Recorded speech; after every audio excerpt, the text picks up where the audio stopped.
Grande. Vous participez au canon et vous le ratifiez. Notre position est renforcée car les fidèles qui assistent activement à la messe traditionnelle ratifient, consentent et participent aux prières du canon que récite le prêtre, même s'ils ne récitent pas eux-mêmes vocalement ces prières. Cette notion s'appuie sur deux sources, les pères de l'Église et Pie XII. Premièrement, les pères de l'Église.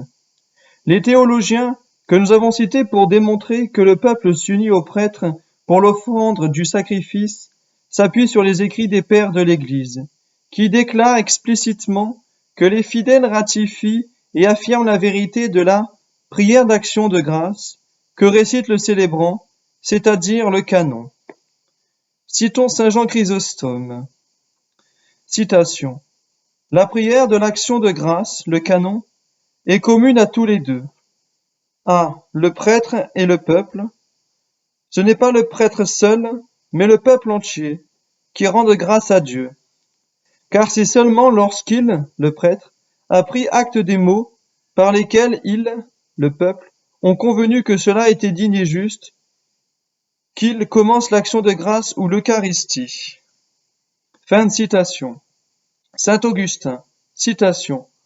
Lorsque vous aurez entendu le prêtre dire « Ô les cœurs » et que vous répondez « Nous les avons vers le Seigneur », prenez la peine de répondre véridiquement, car vous répondez en présence de l'action de Dieu. Qu'il en soit ainsi comme vous l'avez dit, ne laissez pas votre langue prononcer ce que votre cœur sait ne pas être vrai. Dire Amen et souscrire à la vérité. Amen en latin signifie « c'est vrai ». Fin de citation. Saint Rémy d'Auxerre, citation. L'amen qui est répondu par toute l'Église signifie « c'est vrai ». Les fidèles, par conséquent, donnent cette réponse à ce grand mystère, comme ils le font dans toute prière légitime, comme lorsqu'il faut souscrire à sa vérité, en répondant de cette façon. Fin de citation.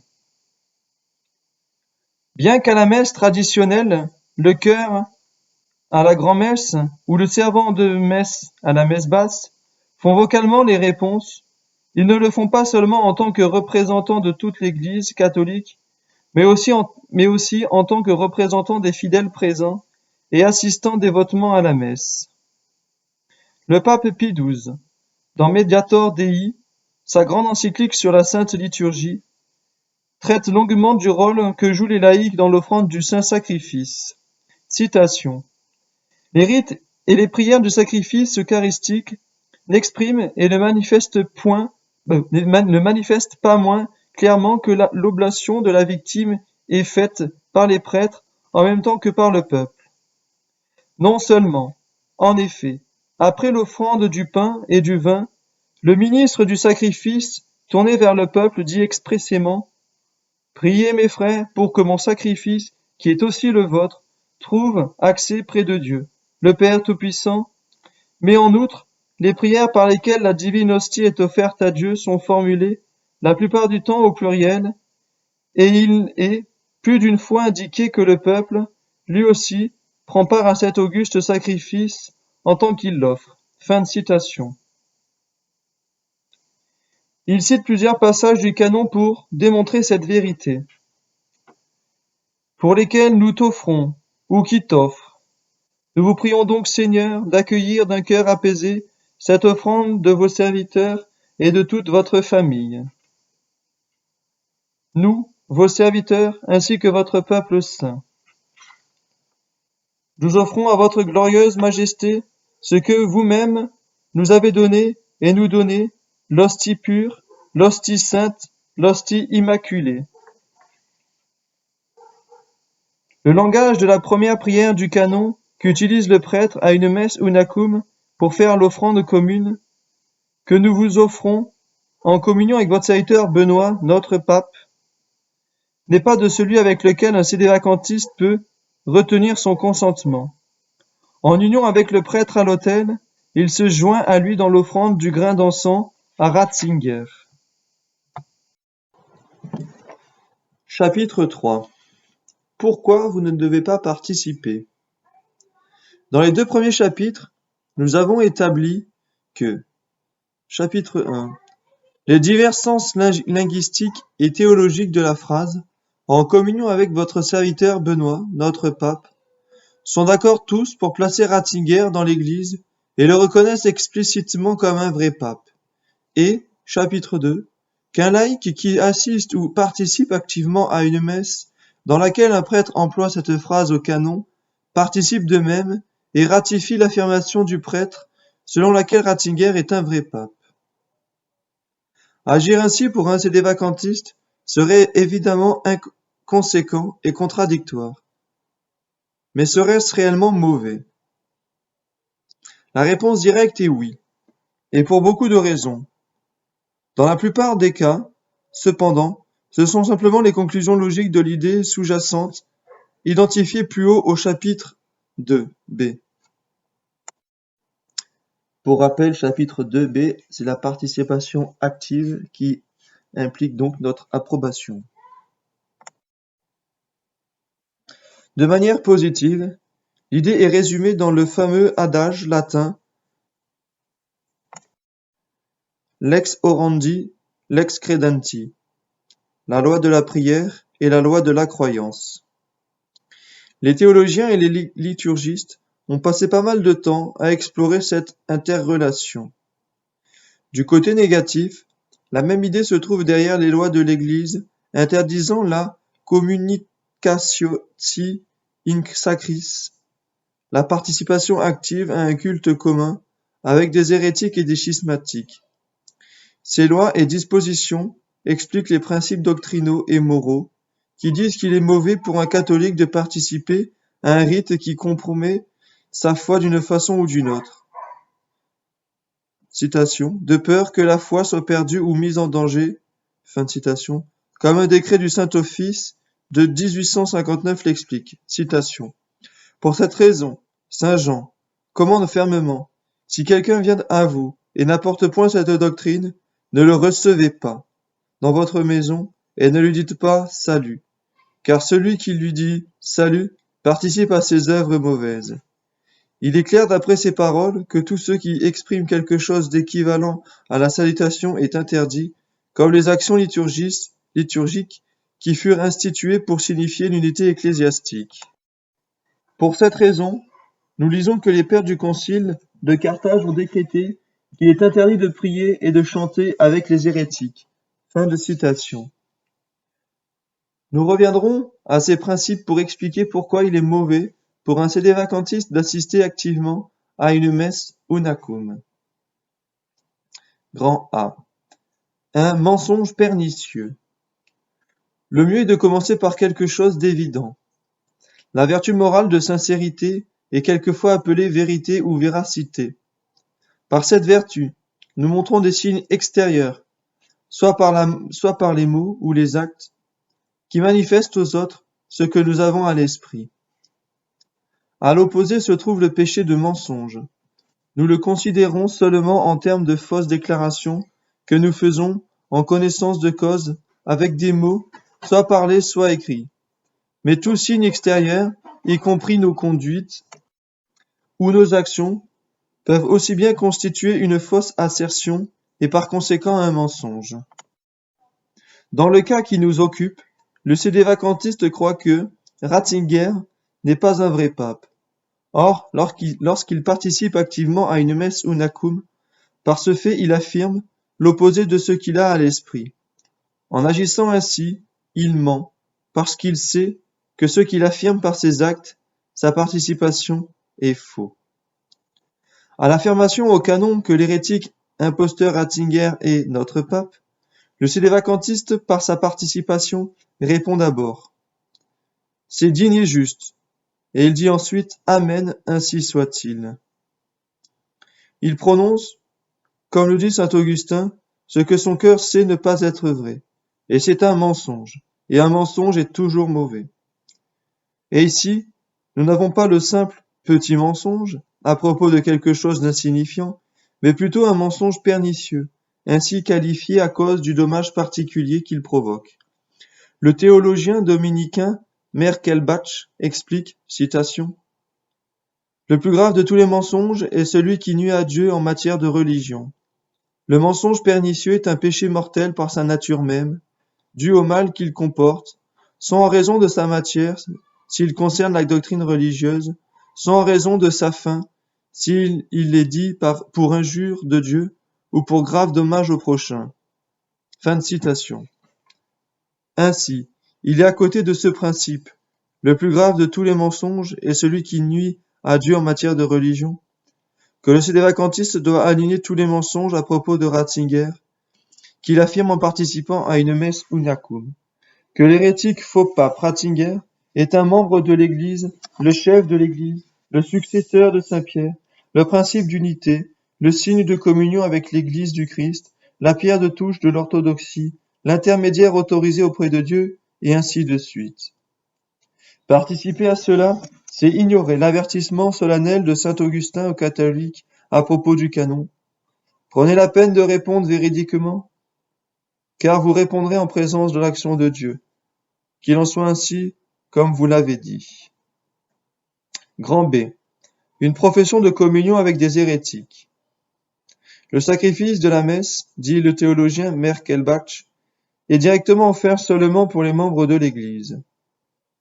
Pour cette raison, l'Église n'offre pas de prière d'intercession pour les hérétiques et les schismatiques au cours de la messe, pas plus que le nom d'un hérétique ou d'un schismatique ne peut être mentionné dans une prière liturgique. Ils sont hors de la communion de l'Église. Ce principe fut strictement observé dès les premiers temps de l'Église. À partir du IIIe siècle, le nom des catholiques pour lesquels on devait prier, par exemple le pape, les évêques, les laïcs illustres, les bienfaiteurs, était écrit sur des paires de tablettes appelées diptyques, et la liste était lue à la messe. Ces listes jouaient un rôle important dans la liturgie et la vie de l'Église.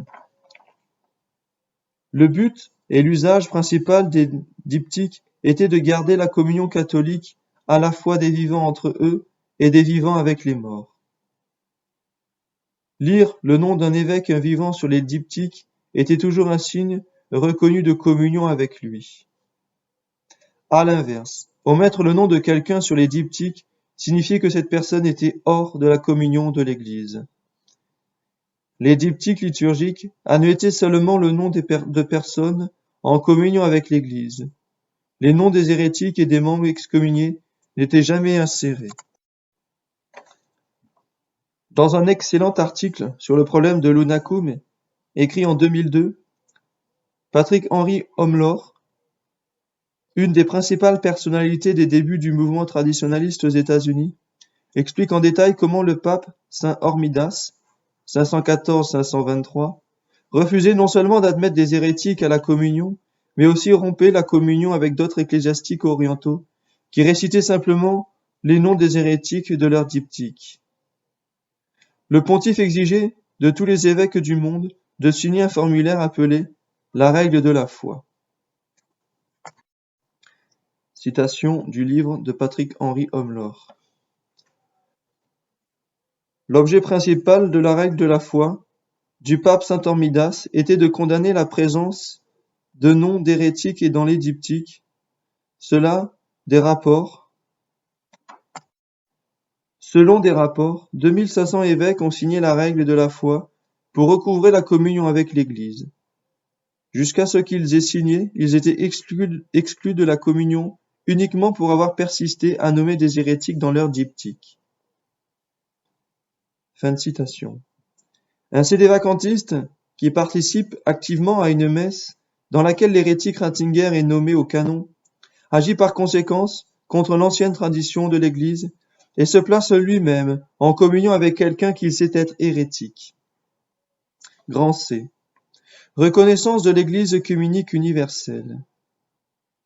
En addition à ce problème général de la communion avec les hérétiques, il y a un danger plus spécifique pour la foi qui est posé par les enseignements d'après Vatican II sur l'Église.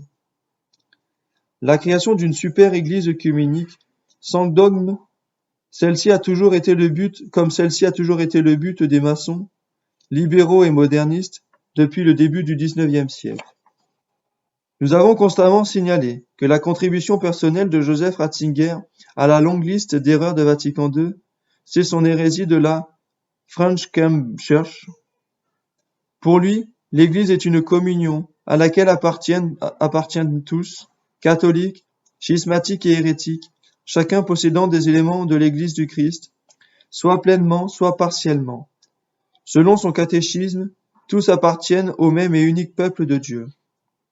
Nommer Ratzinger étant vraiment une profession de communion avec lui, c'est de même une profession de communion avec l'Église œcuménique universelle, dont il professe être la tête, une institution qu'un sédévacantiste répudie évidemment. Ce qui, de plus, pose un autre problème. Grand D. Profession implicite d'une fausse religion. Tout catholique est obligé de faire une profession de foi, une manifestation extérieure de foi par des signes appropriés.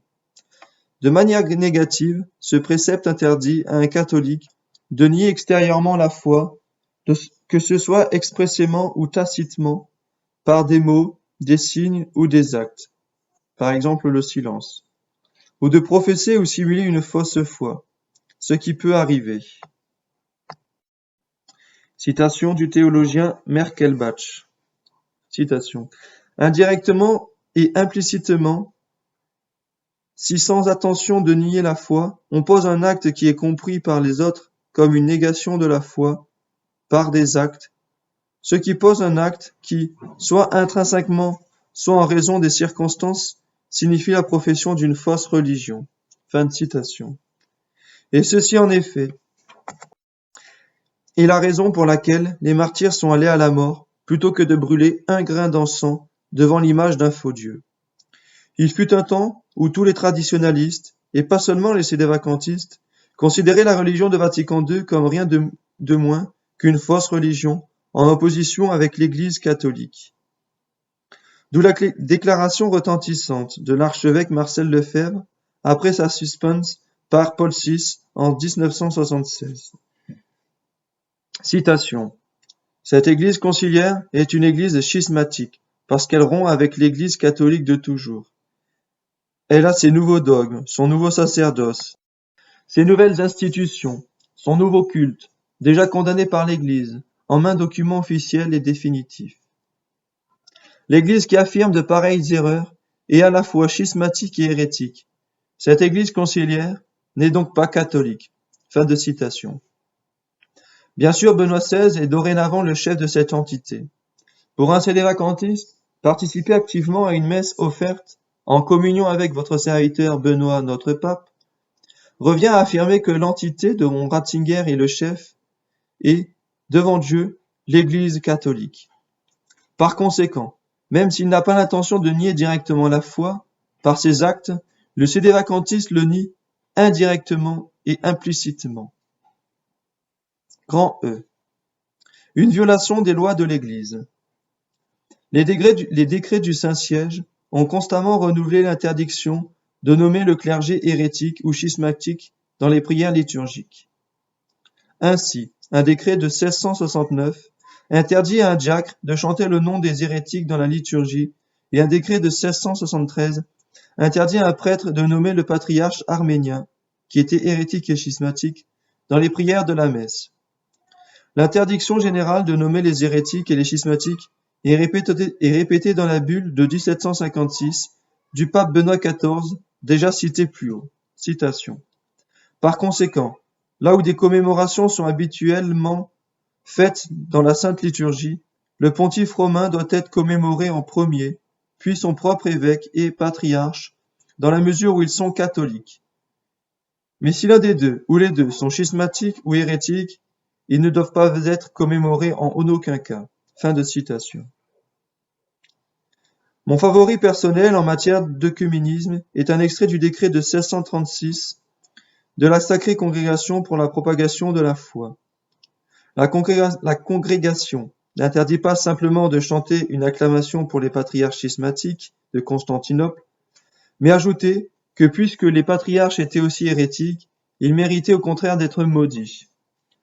En tout cas, des auteurs postérieurs comme le théologien de la Taille parlent également de cette interdiction générale. Citation. D'où il ressort que si quiconque mentionnait le nom d'un infidèle, hérétique, schismatique ou excommunié, qu'il soit un roi, un évêque ou tout autre, soit dans la prière du Teijitur ou dans notre commémoratio pro vivis, il violerait certainement la loi de l'Église. » Fin de citation. Veuillez noter que De la Taille dit explicitement que nommer un hérétique dans la première prière du canon, la prière dont nous discutons, est une violation de la loi de l'Église. À une messe unacum, le sédévacantiste approuve cette violation de la loi de l'Église. Grand F. Participation à un péché. Plus encore, De la Taille maintient que mentionner le nom d'un hérétique dans quelque prière liturgique que ce soit est aussi un péché. Citation. De plus, étant donné qu'aujourd'hui, ni dans la commémoratio pro vivis, ni dans aucune autre partie de la messe, l'Église ne recommande nommément une personne vivante à l'exception de celle qui est considérée être en communion avec elle. Il apparaît aujourd'hui comme un péché de nommer un infidèle, un hérétique, un schismatique ou une personne excommuniée dans quelque prière liturgique que ce soit. Cette privation des suffrages communs de l'Église n'est en aucun cas limitée aux seuls excommunicati vivendi, comme on peut le voir dans le Code de droit canonique.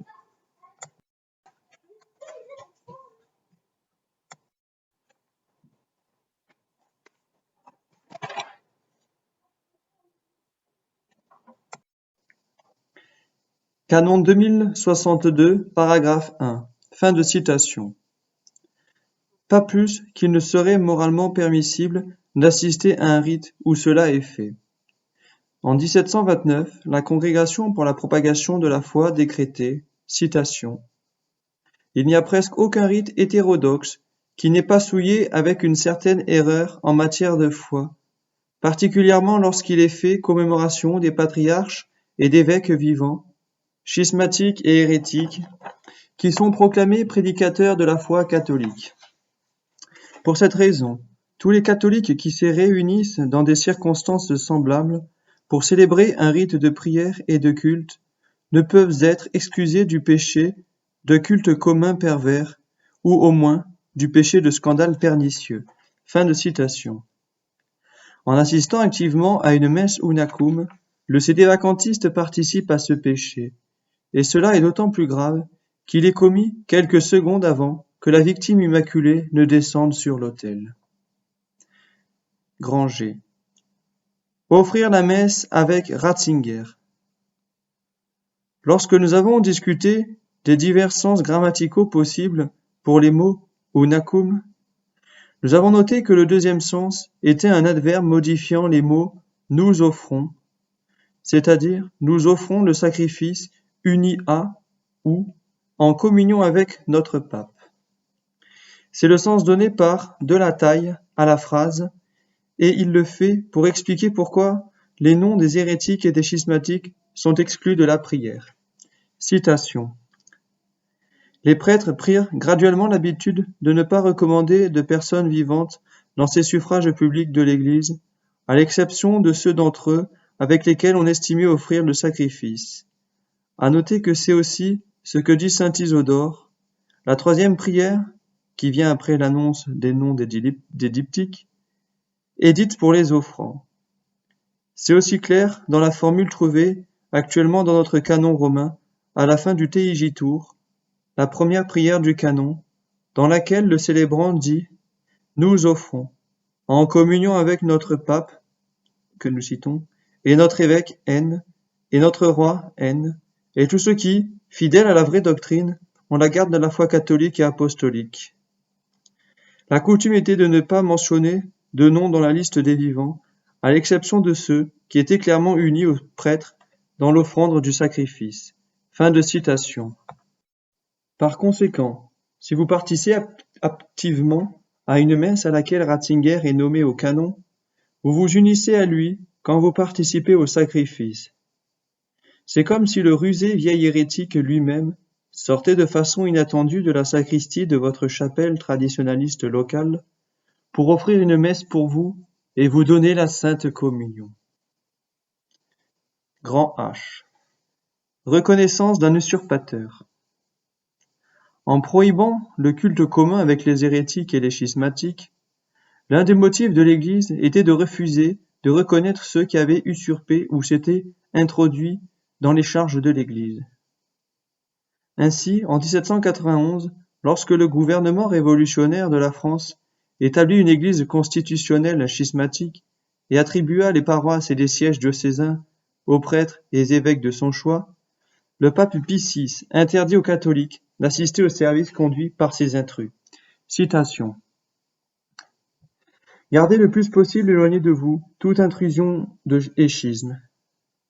Surtout, évitez et réprouvez les intrus sacrilèges. Gardez-vous éloigné de tous les intrus, ne maintenez pas la communion avec eux, particulièrement dans le culte divin. Fin de citation. En 1753, lorsque le Saint-Office publia une interdiction de culte commun avec les hérétiques et schismatiques grecs, la première raison avancée était, citation, particulièrement parce qu'il commémore le patriarche de Constantinople. Fin de citation. En plus des autres dangers pour la foi que pose le culte commun avec les hérétiques et les schismatiques, Monseigneur Francis Kenrick, archevêque de Baltimore en 1851-63, signalait de même la reconnaissance d'un usurpateur comme une raison supplémentaire d'éviter de tels services. Citation. Il n'est pas permis de communiquer in divinis avec les hérétiques et les schismatiques. Tous admettent que c'est mauvais chaque fois que cela implique la reconnaissance d'un office usurpé. Fin de citation. En assistant à une messe ou nacum, le sédévacantiste reconnaît comme pape quelqu'un qu'il qualifierait d'usurpateur dans d'autres circonstances. Grand I. Péché de scandale. Le scandale est toute conduite ayant au moins l'apparence du mal et qui offre au prochain une occasion de ruine spirituelle. Le scandale peut être direct ou indirect. Le scandale indirect se produit quand quelqu'un pose un acte qui a l'apparence du mal, constituant seulement une occasion probable de péché pour son prochain, tel que le mauvais exemple. La loi de l'Église prohibant la participation active à un culte avec les hérétiques et les schismatiques mentionne invariablement le scandale comme l'une des raisons de l'interdiction. Les hérétiques et les schismatiques pourraient conclure qu'un catholique pratiquant un culte commun avec eux approuve les erreurs et leurs rébellions. Ainsi cet avertissement de la Congrégation pour la propagation de la foi en 1729, citation.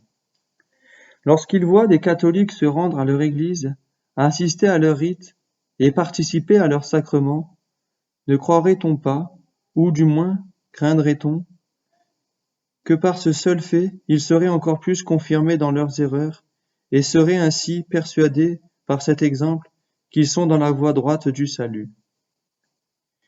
Il suit par là qu'il est plus difficile d'éviter le danger de scandales pernicieux pour les hérétiques et les schismatiques eux-mêmes. Pour cette raison, un catholique ne peut avoir la conscience tranquille s'il participe à un culte de cette sorte avec eux. Fin de citation. Dans le cas qui nous occupe, lorsqu'un sédévacantiste connu en tant que tel assiste activement à une messe ou nacum, ceux qui sont présents supposent qu'il soit consent à nommer Benoît XVI comme un vrai pape, soit qu'ils considèrent cette pratique comme moralement indifférente. Ils peuvent alors tirer la conclusion générale que l'identité du pontife romain, Ratzinger, est-il un vrai pape ou non, ou dans le cas de la fraternité Saint-Pédis, une réelle soumission à lui, est un objet qui est sans conséquence pratique pour un catholique. Même un sédévacantiste n'agit pas comme